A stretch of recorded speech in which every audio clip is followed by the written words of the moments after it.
তো হ্যালো বন্ধুরা, যারা আমার চ্যানেল নতুন আছেন তারা অবশ্যই আমার চ্যানেলে সাবস্ক্রাইব করুন এরকম নিত্য নতুন আপডেট পাওয়ার জন্য।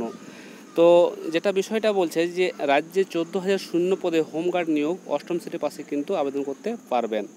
তো রাজ্য পুলিশ 14,000 শূন্য পদে হোমগার্ড নিয়োগে ছাড়পত্র দিল স্বরাষ্ট্র দপ্তর। এই নিয়োগ সম্পর্কিত বিস্তারিত তথ্য আমরা কিন্তু আজকে জানবো। তো চলুন দেখে নেব।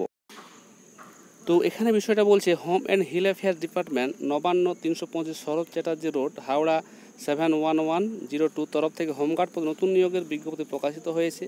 সারা রাজ্য জুড়ে মোট 14,000 শূন্য পদে নিয়োগ চলবে। 17ই সেপ্টেম্বর 2024 তারিখে হোমগার্ড পদে নিয়োগের অফিসিয়াল বিজ্ঞপ্তি প্রকাশিত হয়েছে।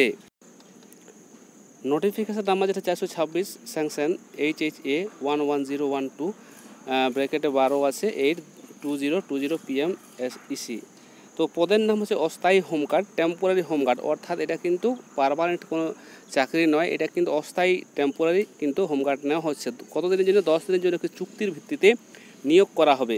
কেন নিয়োগ করা হবে? যে দুর্গাপুজোতে মূলত ভিড় সামলানোর কাজ করতে হবে, এছাড়া ভলেন্টিয়ার হিসেবে পুলিশকে কাজে সাহায্য করতে হবে। তারপর যে বিষয়টা হচ্ছে যে শিক্ষাগত যোগ্যতা, যে কোনো স্বীকৃত বোর্ডের বিদ্যালয় থেকে ন্যূনতম অষ্টম শ্রেণী পাস করলেই কিন্তু আপনারা আবেদন করতে পারবেন। এছাড়া মাধ্যমিক পাস, উচ্চ মাধ্যমিক, গ্র্যাজুয়েশন পাস, এমনকি উচ্চতর শিক্ষাগত যোগ্যতা থাকলেও কিন্তু আপনারা আবেদন করতে পারবেন। বয়সের যে বিষয়টা হচ্ছে যে অফিসিয়াল বিজ্ঞপ্তিতে প্রার্থীরা বয়সসীমা সম্পর্কে কিছু উল্লেখ করা কিন্তু নাই। আনুমানিক ন্যূনতম 18 বছর বয়স হলেই আবেদন করা যাবে। সর্বোচ্চ 40 বছরের মধ্যে বয়স হতে হবে। পুরুষ ও মহিলা সবাই আবেদন কিন্তু করতে পারবে।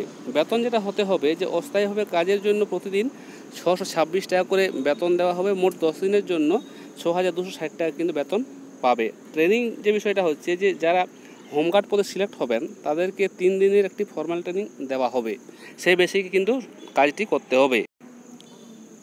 মোট যে শূন্য পদ রয়েছে 14,000, তার যে এখানে বিন্যাস যে 1200 PD, এখানে 400 শূন্য পদ রয়েছে। বনগাঁতে 200, বসিরহাটে 300, বারুইপুরে 400, ডায়মন্ড হারবার 350, সুন্দরবনে 300, হাওড়া রুরালে 200, কৃষ্ণনগর 400, রানাঘাট 450, মুর্শিদাবাদ 450, জঙ্গিপুর 150, পূর্ব বর্ধমান 500। তো এগুলো হচ্ছে ভ্যাকেন্সি, যে এতগুলো পদ কিন্তু খালি আছে কিংবা নেওয়া হবে আর কি। বীরভূমে নেওয়া হবে 500, হুগলি রুরালে 700, পূর্ব মেদিনীপুরে 250, ঝাড়গ্রামে নেওয়া হবে 100, পশ্চিম মেদিনীপুরে 400, বাঁকুড়াতে 400 এবং পুরুলিয়াতেও কিন্তু 400 নেওয়া হবে। মালদাতে নেওয়া হবে 220টা, দক্ষিণ দিনাজপুর 300, রায়গঞ্জ 100, ইসলামপুর 300, জলপাইগুড়িতে 400 নেওয়া হবে। আলিপুরদুয়ারে 400 এবং কোচবিহারে 500, হাওড়া পিসিতে 750, BDNPC 1500 এবং ব্যারাকপুরে 700, ADPCতে 500, শিলিগুড়ি 400, চন্দননগর 700, হাওড়া GRP 100, শিয়াল GRP 150 এবং শিলিগুড়ি GRPতে 75 জন নেওয়া হবে এবং খড়গপুর GRPতে কিন্তু 150 নেওয়া হবে। টোটাল যেটা হচ্ছে 14,000 কিন্তু এখানে পদ রয়েছে। তো আপনারা আবেদন কীভাবে করবেন? যে অফিসিয়াল বিজ্ঞপ্তির সাথে কোনো প্রকার আবেদন ফর্ম কিন্তু এখানে দেওয়া নাই। আপনার নিকটবর্তী থানায় গিয়ে A4 সাদা কাগজ দরখাস্ত লিখে আবেদন করতে হবে। সাথে অবশ্যই আধার কার্ড, ভোটার কার্ড, শিক্ষক যোগ্যতার মার্কশিট, অ্যাডমিট কার্ড এবং ব্যাংকের পাসবইয়ের জেরক্স জমা করতে হবে। এই সংক্রান্ত বিস্তারিত জানতে আপনার নিকটবর্তী থানায় কিন্তু যোগাযোগ করতে হবে।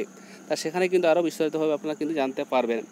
নিয়োগ প্রক্রিয়াটা হবে যেখানে কোনো প্রকার লিখিত পরীক্ষা ও ইন্টারভিউ নেওয়া হবে না। যেহেতু জরুরি ভিত্তিতে নিয়োগ করা হবে, তাই যাদের শারীরিক সক্ষমতা ভালো তাদের সরাসরি কিন্তু নিয়োগ করা হবে। তো আপনারা গিয়ে নিজের নিকটবর্তী থানায় যোগাযোগ করুন, তাহলে কিন্তু আপনারা এখান থেকে কিন্তু কাজ করতে পারবেন। তো আজকের ভিডিও আমি এখানে শেষ করলাম। থ্যাংক ইউ, ধন্যবাদ, ভালো থাকুন।